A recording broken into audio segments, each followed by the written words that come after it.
Hello.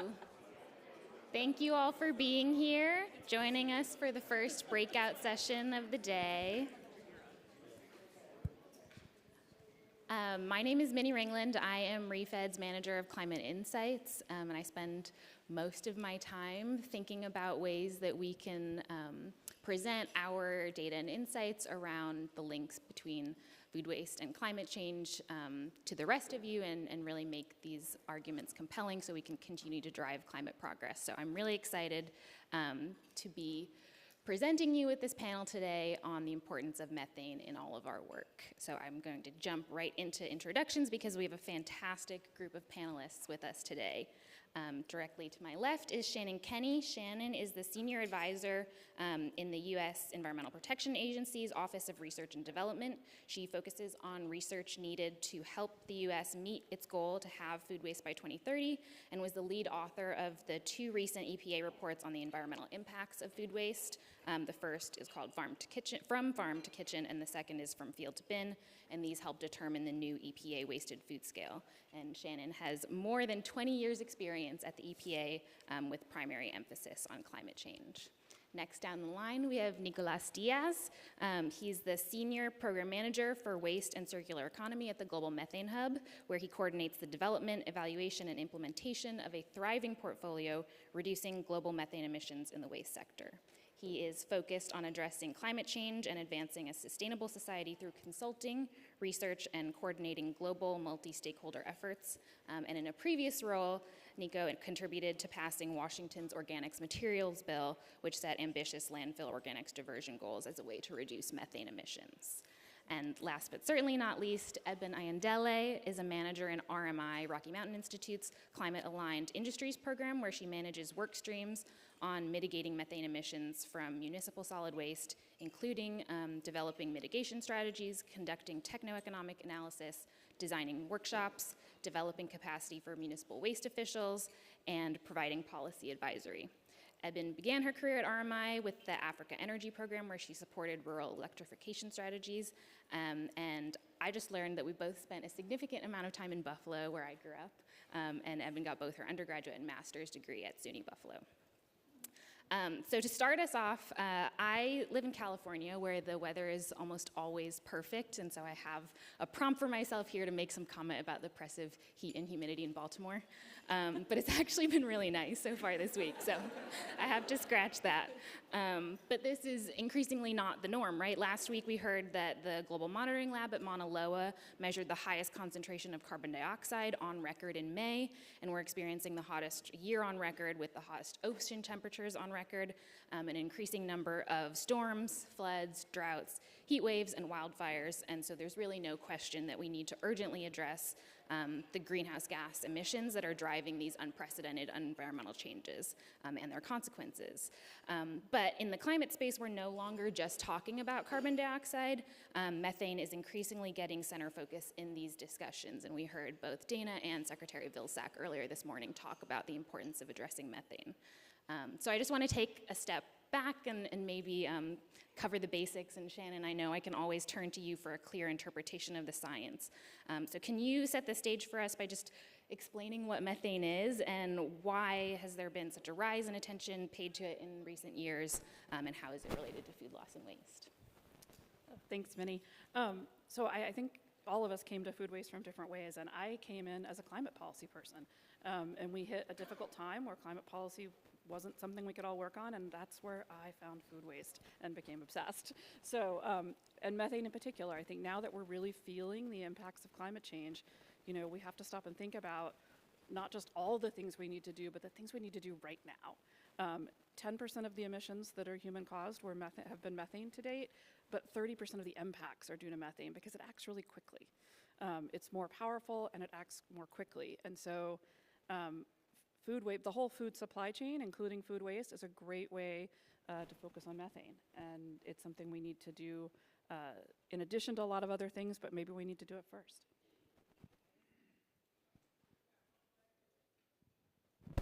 Can you tell us a little bit about how it's related to food loss and waste, where food loss and waste sits among other sources of methane, and how it might be related to other sectors beyond the waste sector? Yes, of course. Thanks, Minnie. As we heard today, methane emissions are a large contributor to climate change. Recent warming is explained by 45% of methane emissions are the reason behind that, and that's because of its global warming potential that's 80 times more powerful than carbon dioxide in the very short term. And obviously that puts a challenge because methane has been overlooked for many years because of this short-term impact it has. But the problem is that concentration keeps raising and raising. Obviously that's contributing to the type of impact that we are observing today. So we are working toward the end of ending methane in the 2030 as a timeline to really get to the net zero scenario where we can attract the right temperature. Methane is really important for that. The energy, agriculture, and waste sectors. But food systems account for 60% of those emissions. So obviously it's a call to review how we are producing what we eat, but also how we are ensuring that we get the most value of what we are doing. So obviously it's a call that has this climate lens, but obviously everything that's related to the impacts that come together with methane. We have emissions, others in communities nearby, the landfills, for example. So obviously that's something that we need to address in the very short term because of an equity perspective, but also when we shift toward a more circular economy, we create jobs, we work with those communities with a very grassroots view on what the solutions can be. And of course, we bring that local growth that's so important when we think in the US, but also more broadly in developing nations, because it's a match between the agenda that is related to climate, but also with sustainability and development, of course. So obviously it's something that we really need to work on right now. And Eben, do you have anything to add on the sources of methane? And from your work, how do sources and emissions patterns vary globally? And can you maybe elaborate a little more on the co-benefits and community impact of this work? Yeah, sure. And thanks, Minnie. I'm really happy to be here. I think in terms of the sources, I think the one thing I might add to that is, right, like we're here, we're talking about methane, but you know, the three main sectors that are actually the primary contributors to methane emissions are agriculture, oil and gas, and the waste sector. And so in terms of like the sources and patterns and how, you know, some of those might vary is, you know, you kind of have to think about sort of your jurisdiction, right? And so while those are the three, you know, top contributing sectors in your city, waste might actually be contributing more to methane than oil and gas or than ag, right? So that's something to think about. That's one thing I will add there. But in terms of, you know, like your question around community benefits, I think I like to think about it in terms of the entire sort of like value chain, in terms of, you know, the opportunities that actually exist to reduce methane. So everything from your food waste prevention, right, all the way to what you can actually do at the landfill. And so thinking about community benefits, the benefit right upstream when you actually are reducing and preventing the food waste from even being generated in the first place is that you're able to feed and divert that food to, you know, communities that actually need the food, right? So whether that's through food banks, that's a community benefit. But if you even start to go downstream beyond what you can do upstream, it's after the food waste has been generated, right? Like, what can you do to prevent and reduce methane emissions, right? And so you're thinking about organics diversion strategies. How can you divert the organics from reaching the landfill? You know, what can you do? You can compost your food waste, right? You can take some of that food waste, divert and send that to anaerobic digestion facilities, right? And that's a source of energy that you can then, you know, use to power, whether it's a cement kiln or whatever the case may be, but there are examples and use cases of this. So that's another community benefit when we think about, you know, what you can do midstream, right, before the food waste ends up at the landfill. But even after it ends up at the landfill, there are still community benefits, right? And there are certain things that you can do. So for the landfill operators, right, you can recover that gas, right, you can recover the landfill gas and also use that and harness that to generate energy to power something else, right? So there are a number of community benefits. I think the one other thing I might add to that is also just being able, I think at the landfill, also for the operators who are essentially, you can proactively, like try to find leaks before they actually happen, right? And so I think even doing that, you're sort of like a better neighbor to, the communities and the adjacent communities around the landfills. And so those are, I would say, some of the ways that I can think about community benefits. Thank you so much. So, what I'm hearing is there are global and local impacts, and so this is an issue that requires concerted international effort to address. I'm hoping that each of you can share a little bit about commitments that are happening in the U.S. and abroad to address methane emissions, and I also welcome you to talk a little bit about the work that each of you are doing in the space. Well, maybe we'll start with the U.S.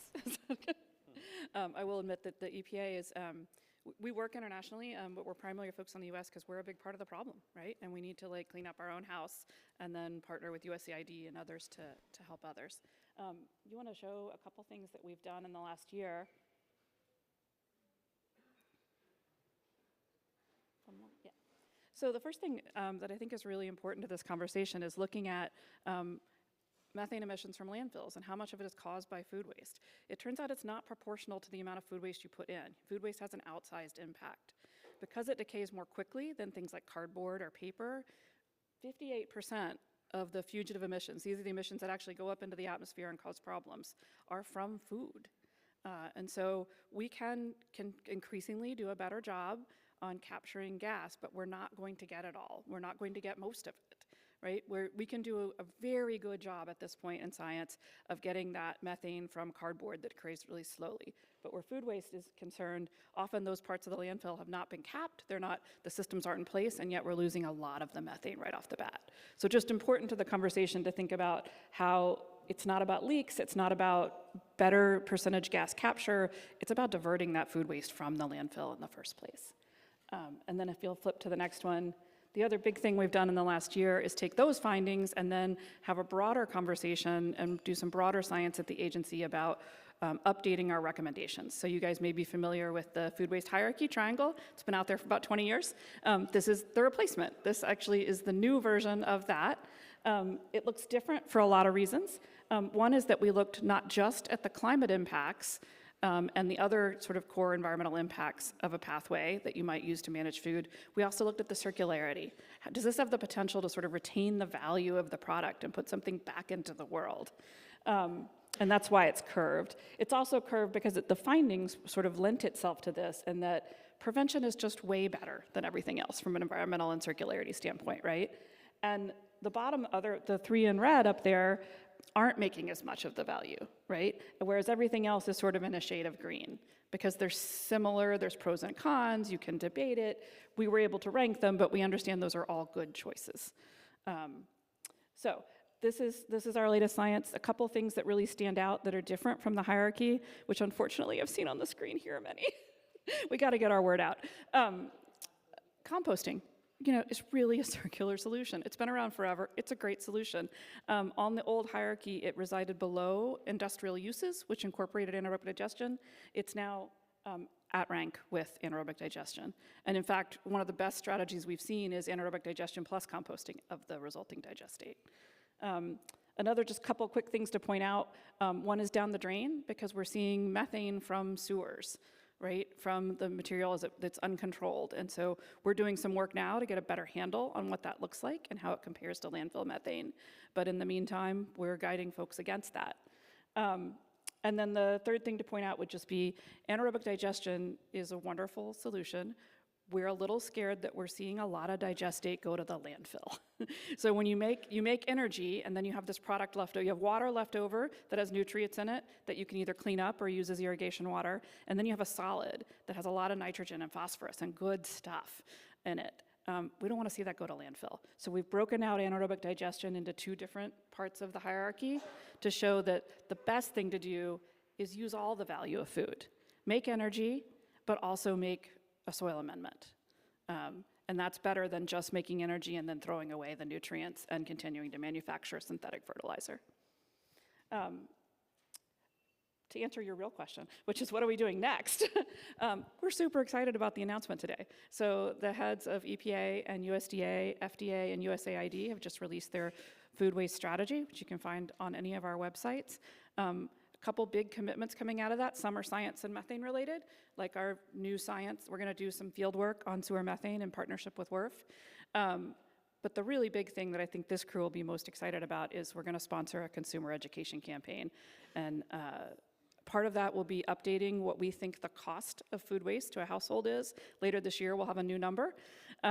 It's not $1,500 because food is a lot more expensive than it used to be. And that was based on 2010 data. And then we'll use that to roll out a big consumer campaign about how to save money by reducing food waste. Yeah, great. And yeah, I mean, please. Yeah, well, as Global Methane Hub, we are one of the main philanthropic efforts tackling down methane emissions globally. Our focus is mostly on developing nations where you can see the worst of the impacts of mismanaged waste so far, and also like the most pressing needs for addressing climate from a resiliency perspective. But obviously we are like a hub in nature, so we work a lot with synergies, sharing lessons, and ensuring we can collaborate across partners we work with. So we work with the US EPA, for example, a lot of work with some states. California is a clear leader on focusing on methane. They are building the Subnational Methane Action Coalition, which is a coalition of states across borders that are acting very quickly on addressing these methane emissions. This goes very well in tandem with the Global Methane Pledge. That's a commitment at the country level, signed by more than 150. So we'll see a lot of commitments, as we heard back from the Secretary.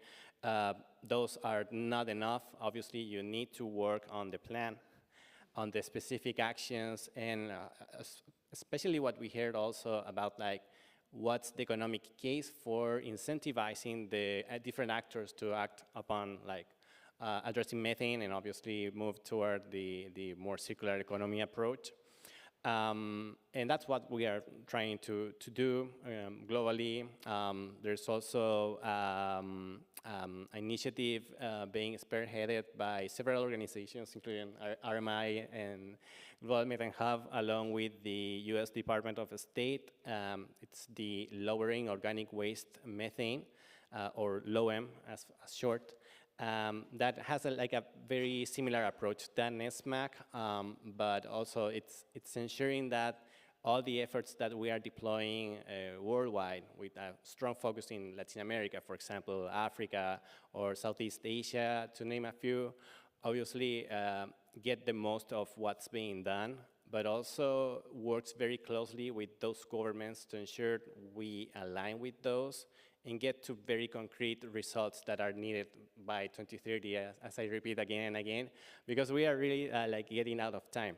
And in the case of LOEM, for example, we are aiming to have reductions of 1 million ton methane emissions coming from the waste sector by 40 jurisdictions well before 2030. And the idea there is obviously to unlock at least $10 billion to do so. So obviously we work in those areas to ensure we align each other and advance toward those very concrete results. So that's part of what we do. Thanks.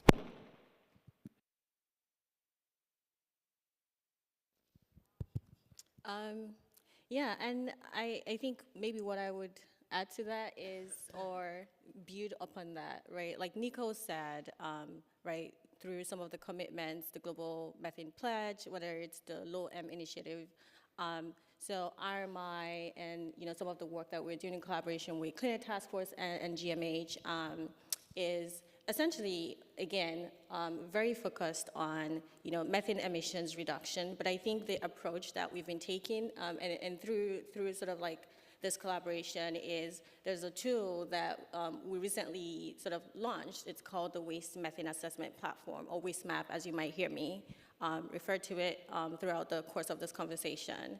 And really the approach there is we kind of recognize that I think the problem or the strategy is kind of two-pronged, right? The first is improving the visibility of methane emissions. I think something that you probably may have heard a couple of people say is compared to a couple of years ago, right? Like there were very limited conversations around methane, and it's very different now. And I think part of what we're trying to do there is improve that visibility to shine a light on the problem and that it needs to be solved, right? And so what the platform does is it essentially is a global map or tool, if you may, and there are several sort of like layers of the map. There's a national layer, which essentially leverages data that countries already report to a number of different platforms, whether that's UNFCCC or EDGAR, right? And so on that platform, as a country, you can go on there and sort of compare, or at least see how you compare to like a different country, right? Whether on an absolute methane emission scale or a per capita emission scale. The second sort of layer is kind of at the city level, right? Depending on who you are, certain layers might be more important than other layers. But at the city level, I think part of where the sort of like methane emissions estimate comes into play is you're essentially able to estimate methane emissions using building upon EPA's tool. It's actually a solid waste emissions estimation tool that was converted into Python because we kind of wanted people to be able to try to get answers very quickly, right? But essentially, it depends on what is your waste generation, what is your waste characterization, what sort of organics diversion strategies are you implementing, right? And based on kind of your approach to waste management, you can sort of estimate methane emissions and try to see where it is that you want to go. And I think the final sort of level that I wanted to talk about, the final sort of like map layer, is at the site level, so at your landfills, right? And again, we're leveraging data that's already out there, and so there's a lot of modeled and measured emissions data. So you probably have started to hear about the rise of satellite emissions. Satellite data and satellites detecting emissions at landfills or aircraft or fixed sensors. They're emerging advanced technologies, right, that are starting to be deployed at some of these landfills, and we're able to aggregate this data by leveraging what already exists and working with a number of different data partners and put that into the platform, right? And so I think on that front is kind of the way that we're thinking about, action on the ground and the work that we're doing in terms of, improving visibility, but also I think the one other thing that I think is important to call out is that the tool has a functionality which I think is important because a solid waste manager or even just a user, right, can go online and try to figure out okay, what if I want to change my waste management scenario, right? If I wanted to start increasing my composting by about 40% or, I don't know, 50%, however much, what is the impact of that on methane emissions, right? And so I think it kind of equips, the user or a solid waste manager to sort of understand their emission impact if they kind of change their waste management strategies from what they're currently doing.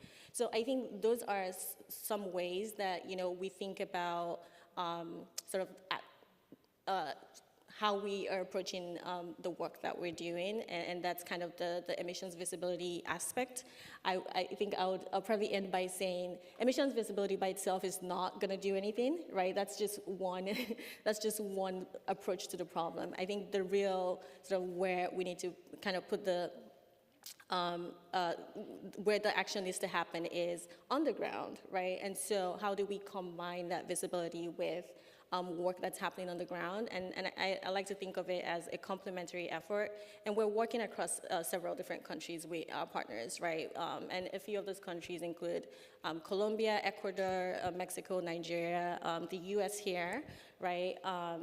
And we are able to work at the subnational level as well as at the national level to provide resources and strategies and essentially like enable and empower the jurisdictions to take action and understand what strategies and how they can take this action and reduce methane emissions on the ground. So I know that was a lot, but hopefully that provides a little bit more context just in terms of the work that we're doing on the ground. Yeah, awesome. Thank you so much. And I encourage everyone to check out the waste map tool. It's, there's a lot to say about it. So, and it's a great segue because I think, we are aligned on the progress that's been made around this sort of concerted global effort and the commitments, and we're now aligning around what I can maybe call like the enablement piece. So ReFed, supported by Global Methane Hub, is also working on this idea of making the methane emissions visible through our tools. So we've contracted Qantas to update the emissions factors that we publish on the Insights engine to isolate the methane-specific contribution of that total CO2e footprint coming from food loss and waste.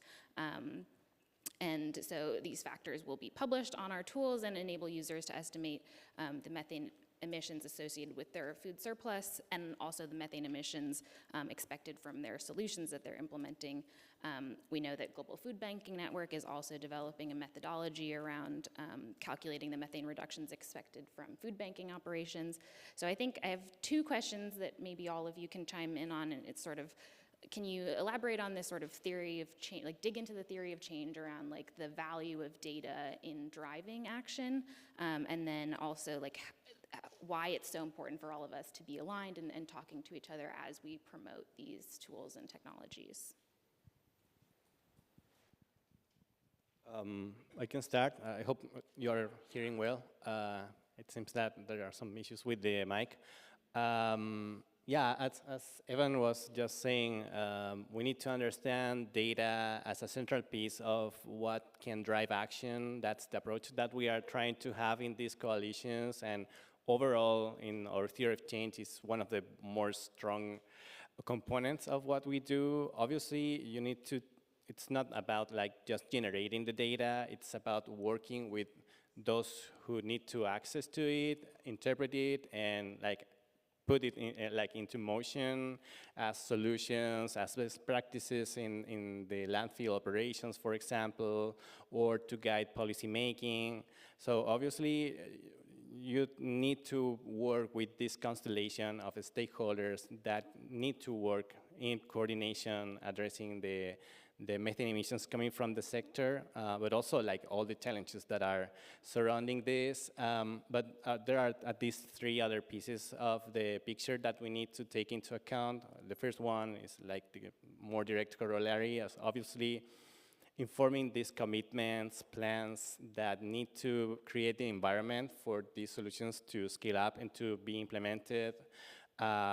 We work with several stakeholders on that regard, like guiding the governments, committing to these targets that have to do with waste management, of course, but also that matches the climate ambition and sustainability development goals many times. And also that needs to happen at the various levels of government, because waste management is mostly local-based task. So municipalities have a big take on that. But obviously you need to work with at the provincial, state level, and the national level to align those efforts. So obviously it's a big challenge on that regard, but you need that centerpiece of the data to inform all these actors. And also you need to create the portfolio of projects that show what's possible.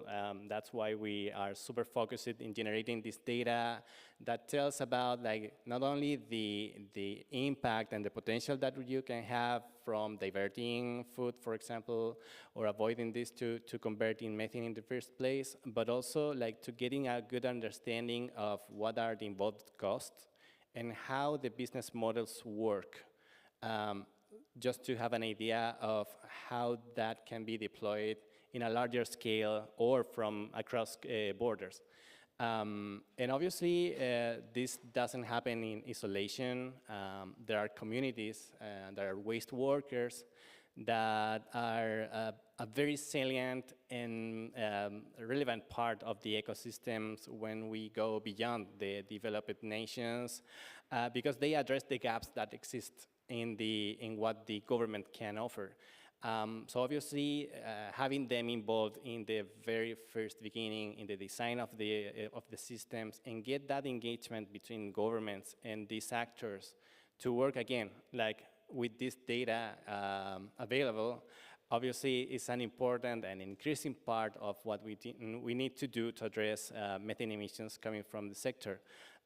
What we are trying to aim in the Global Methane Hub is to reduce 35% of emissions by 2030, and the baseline is that those are rising, so we really need to achieve that down, and for that we need to work with all the stakeholders with a common ground that will be built with this data. Thank you for this question, because as a former policy wonk, we spend a lot of time improving our data, but we really need to think more about what it can do, what it can power. For those who are motivated by understanding the methane data, we're going to take and build like a calculator based on our landfill modeling work so that you can see, like, if I divert this food waste, here's what it means for my bottom line for methane. But I think we shouldn't forget the other audiences that aren't motivated by methane, right? So like our consumer campaign, all the evidence we have from the research community, from the state of Oregon, from other folks, is that environmental messages aren't going to motivate people as effectively as cost messages, right? So we've decided for the consumer campaign, we've used our methane information to help us target what to work on, but we're not going to use that information to help us make change. Does that make sense? And so just don't forget that not everybody is as motivated as the people in this room to reduce methane. But money is something we can all understand and can all be motivated by. And so we'll continue to help stakeholders motivated by methane to give you better information, to give it to you in more usable forms. ReFed is great at that as well. But we're going to pivot and focus on what does it really cost to lose that bag of groceries, and keep our methane story to ourselves on that front. So.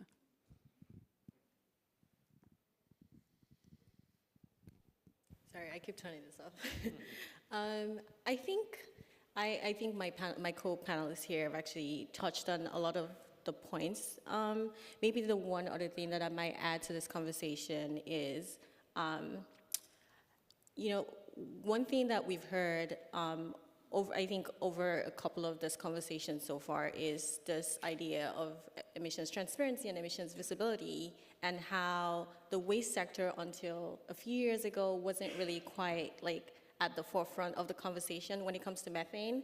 And I know that data actually played a big role in sort of bringing waste methane into the conversation. And so that's something else that I kind of just wanted to add about sort of the importance of data, right? Like data helps and informs decisions, informs sort of like the strategies that you are going to take, or sort of your priority intervention areas and where it is you want to deploy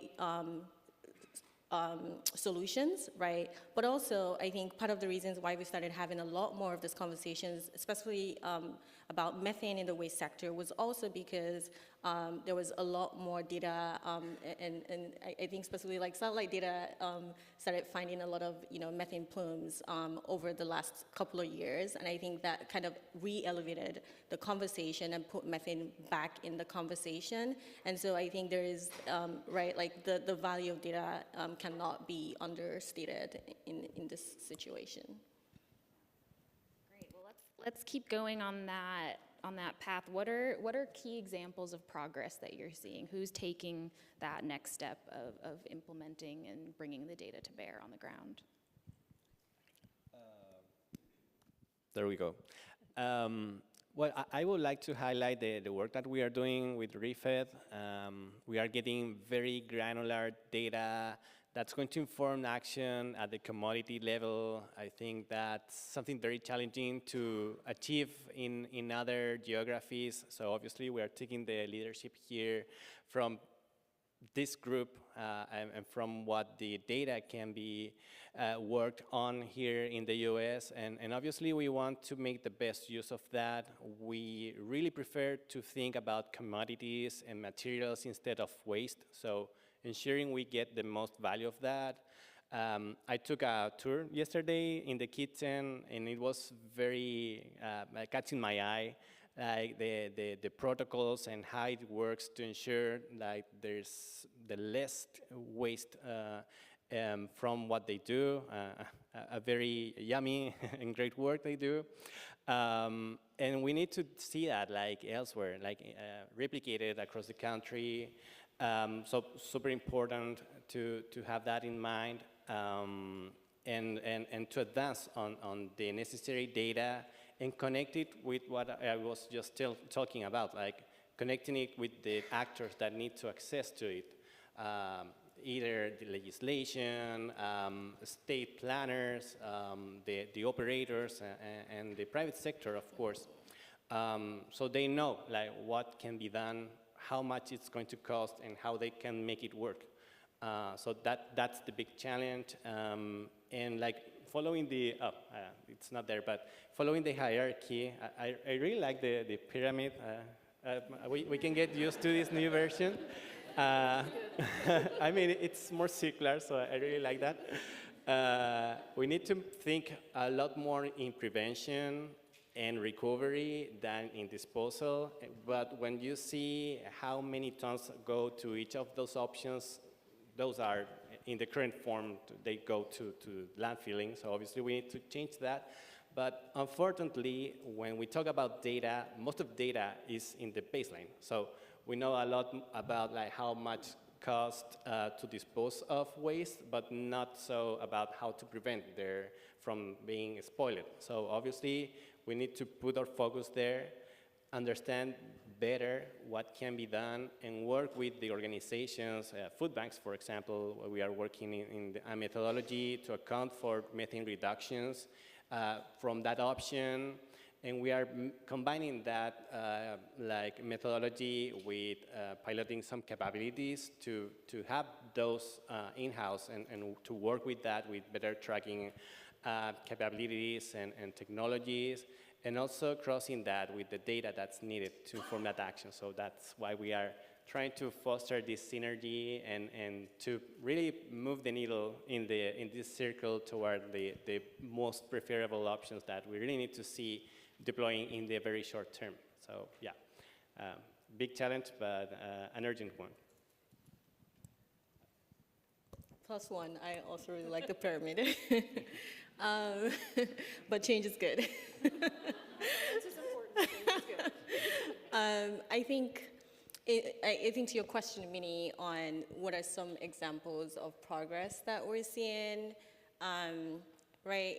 I would say that one thing that I know through our work, especially I think the thing with waste management is that depending on where you're working, right, like the approach to waste management or the approach to sort of methane reduction or methane mitigation is slightly different, right? Because countries and cities are sort of like in different stages in terms of how they approach or how they manage waste. And so some of our work, we also work in the Global South, right? And so a lot of, the challenges in the Global South is also even starting to think about just improving general waste management, right? And so thinking about upgrading the dump sites to sanitary landfills, right? And so while there are sort of like, I guess, a menu of strategies that you could implement, right? Depending on where you are, the solutions that you are going to actually deploy are slightly different. And so in the US here, a lot of our approach has primarily been, trying to improve and increase the deployment of increase the voluntary deployment of this advanced monitoring technologies, right? So you're starting to see fixed sensors or, aircrafts or drones or, satellites or whatever the case may be. We're starting to see landfill operators in the US leverage that as, an approach to, one, be proactive about even just improving the design and operations at the landfills, but two, also like leveraging that to find and fix leaks, right?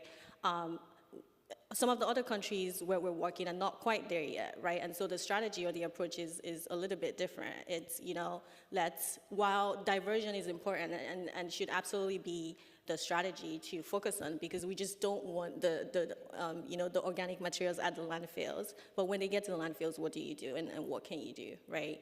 And so I think one of the ways we're starting to see that progress is, leveraging some of this advanced and some of this advanced monitoring technologies that we're seeing. We're seeing more of that in the US. And I think the other thing that I would add to that is even the country engagement work and some of our collaboration and conversations with subnational governments is, again, waste has quite never really been at the forefront of the conversation, and we're starting to see a lot more of that. We're starting to see cities, right, think about, okay, how do we deploy an anaerobic digestion plant, whether that's on a pilot scale or how do we scale that beyond the pilot.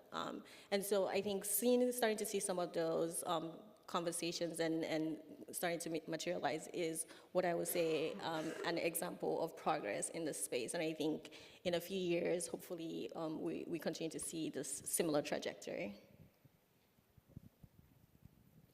Oh, so for us, I'm hoping that the strategies launched today is going to really accelerate our progress. But the big thing I've seen in the last few years is an evolution of the conversation that's been really important. And how can we bring together people along different points of the supply chain to work together? I continue to believe that like consumer food waste, which is 40% of food waste, right? That's in our hands. But that doesn't mean I can eliminate my own food waste on my own. I might need changes in the retail environment. I might need changes in packaging, right? And we're funding a few projects now that are cooperative projects with retailers, to work on consumer waste. And if there are any other retailers in the room, we want to work with more of you.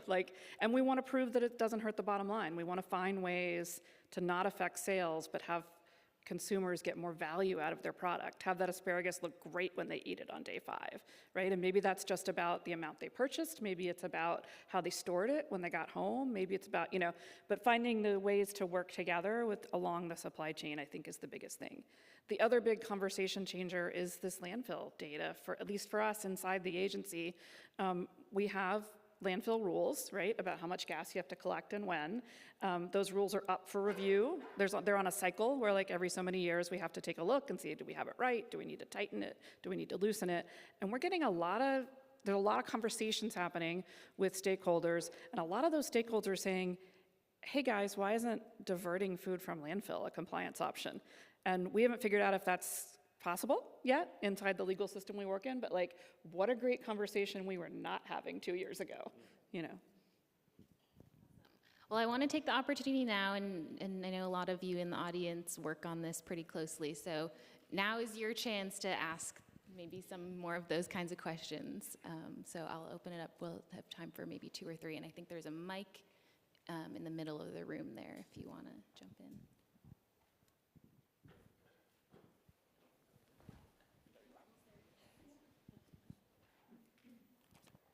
Hello. I just wanted to ask, what are the incentives for landfill operators to reduce either their emissions, which you kind of touched on just now, or the amount of food waste entering the landfill, especially if they make money by charging for dumping, and let's assume a scenario where they're already capturing methane emissions and selling that. So what are their incentives to reduce their emissions or the amount of food coming in? There's a regulatory baseline, right? So there's just what they have to do. But they're also companies, right, operating in the marketplace. And people have choices sometimes about where they send their waste. There's new competitors arising in the recycling space, right? So I think that there are some business incentives. I think that there also are companies who just, because of global reporting, want to do the right thing. But it's a great question, right? Landfills are getting full also. Now, one could argue they could make a lot of money by opening a new landfill, but where are they going to put it, right? It's not that simple. So we may find partners in unlikely places, I think, in this space. Yeah, and I think we are seeing that driver here in the US, but elsewhere. there's this like no one wants a landfill near their homes, and that needs to be true for everyone. So when you take that into account, obviously you see a lot of pressure on governments to really like take away a little of pressure on the existing landfills. Many times you have a structural problem. So it is a model that's proving to be failing right now. So we need to do that quick change, and obviously to ensure we put the incentives where we need them. In that regard, obviously, having the data is going to inform that action, but also that needs to take the policies and the legislations that allow you to go in that direction. When we talk about food donation, for example, you need to address all the challenges that the model can have. The Global Food Banking Network and Harvard are working hard on that. There's a global atlas for policy donation that you can check out. So obviously, there's a lot that can be done in these various levels of government to address the existing barriers to these solutions in the circle. So you put the incentives where they are needed. And also because of, we really need to advance toward like a more sustainable environment. And I think that's a call that you are hearing not only in the government, but also in the private sector. So obviously, what's going to be your target on that? Obviously, it's not going to be like to keep landfilling as much as possible. Obviously, you want to take that into consideration as part of your ESG plans and your environmental performance. So obviously, putting those incentives obviously is going to help advance toward that end. Evan? I don't know that there's much to add after that. But to something that Shannon said was there is a business incentive, at least for landfills that have met that threshold to sort of like collect gas. And it's to the benefit of the operators to actually capture as much of that gas as possible, right? And hopefully, actually, they're not just capturing it and flaring it, but essentially like routing that to beneficial end use, right? And so if there is a beneficial end use, then you are incentivized to actually like capture the gas and use it for something and get some revenue from that.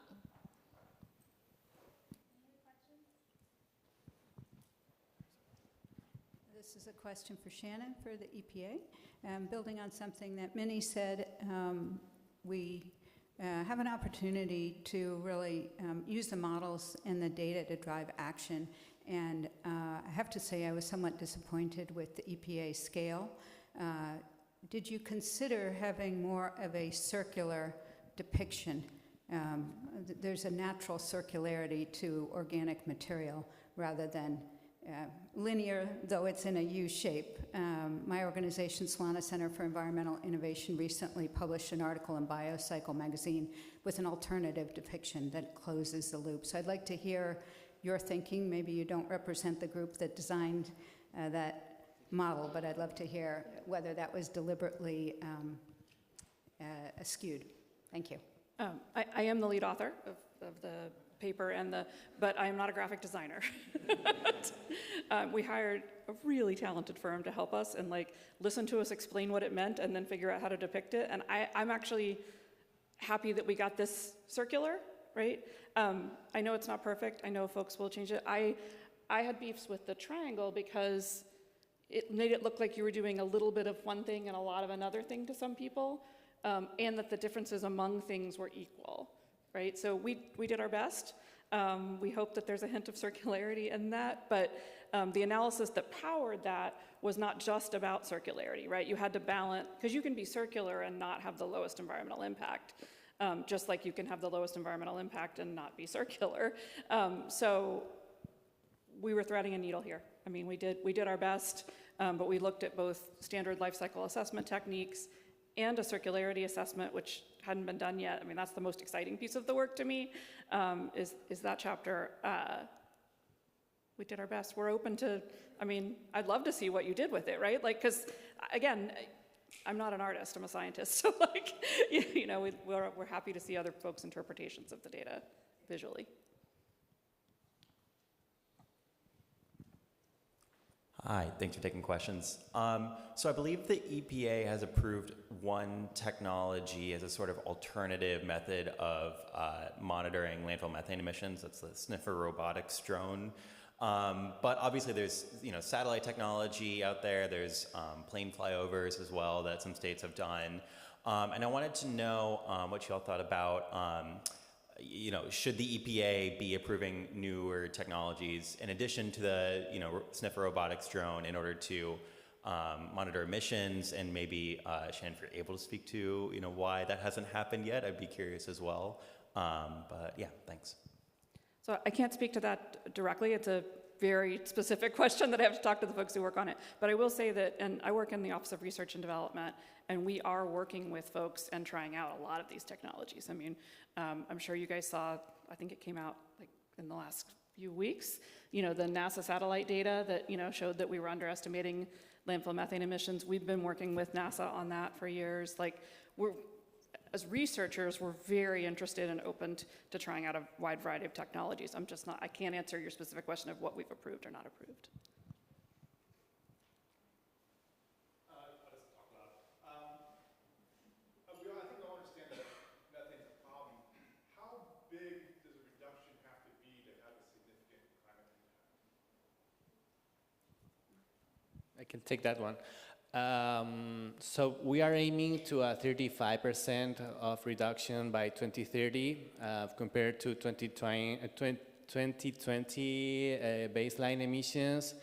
That's going to get us in the net zero scenario where we need to get to if we are aiming to prevent temperature to rise over the 2 Celsius degrees that we have as a maximum threshold. That's the more direct answer that I can bring. And obviously that's a 35% global. So obviously that's going to depend in every context, and very happy also of know about the commitments that the US has regarding that, because we need a lot of that type of leadership coming from US, for example, Europe.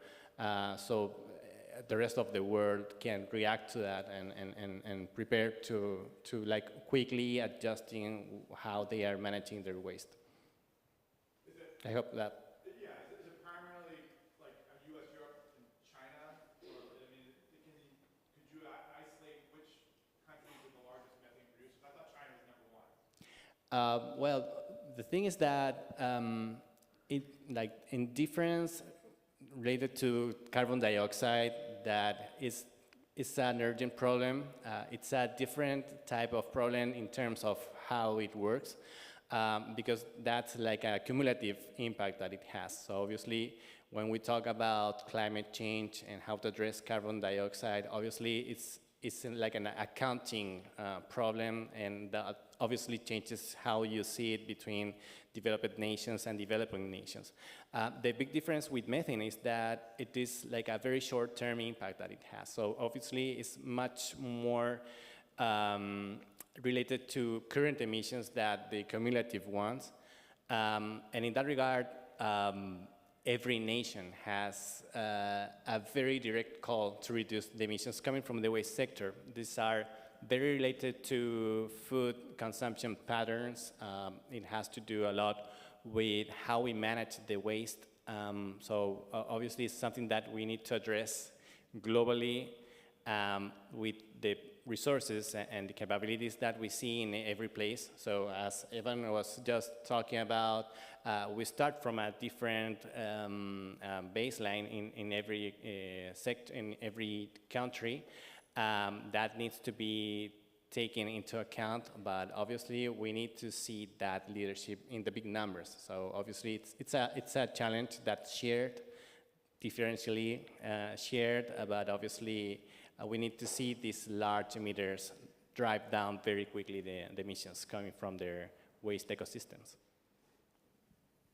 If I can just hog the mic a little bit and just double down on that. I think at the risk of sounding trite, it's like any amount of reduction is valuable because methane only persists for a short time in the atmosphere. Any reductions that we make now, we're going to see that cooling effect within the next 10 to 15 years. And so the more that we can do to lower that upward trend. You know, we're just buying time to further other technologies and scaling programs to kick in. So we're running out of time, so I just want to, you know, Shannon, you talked about the importance of making sure that the messaging is compelling, and I think, you know, the climate change communication research indicates that doomerism is not the way to motivate people, so I'm hoping that we can close out this session with what you're all hopeful about. I'm hopeful that, I mean, we have hit a point where awareness is high, right? That food, we weren't there 10 years ago, and awareness is high, and now it's just about call to action and finding compelling messages. And I think that's something we can do this in the next 5 years, you know, and hopefully, as a federal agency, that we'll continue to have support. We've had support, but it's been at a low level. I feel like that's kind of ramped up right now, and I'm hopeful we can keep that and really be a part of the call to action. Yes, I'm very pleased to see the level of participation in a conference like this one. We are all aligned on addressing food waste. I'm also very surprised to have heard so many times methane during these 2 days so far. And I think that that's a clear signal that the landscape is changing, that there are some winds for change, and we need to leverage that now as soon taking the opportunity to drive action with a growing interest from the private sector. We are working with multilateral development banks, and we really need to funnel these resources to address long-lasting challenges in the waste management. So everything that we have talked today is not new, but now we have the urgency, a very clear urgency coming from the science that's telling us, like, we need to address these methane emissions right now. And a very good place to start is the waste sector. So I think it's a very good moment to talk about this and to drive action. That's what we need to do and coordinate accordingly. So yeah, good call to action. Yeah, so I'm probably going to end by saying what's giving me or what's driving hope. I think, again, compared to like a few years ago, there's been a lot of increased awareness, and for me, that's it's been very great to see. But I'm hopeful to continue to see that level, because I think a lot of people in this room are probably people already involved in the sector and in the space, and so that increased awareness, I want to see that outside of the folks who are already in the space, right? So someone who has absolutely no idea, maybe your kids or you know, children in school. I want to see a lot more of that awareness, and not just the awareness, but also being equipped with what it is that they need to do to take action. And then I will echo Nico's second point. I think the other thing that I'm hopeful to see is, you know, increased level of funding to continue to actually like fund mitigation action in the sector.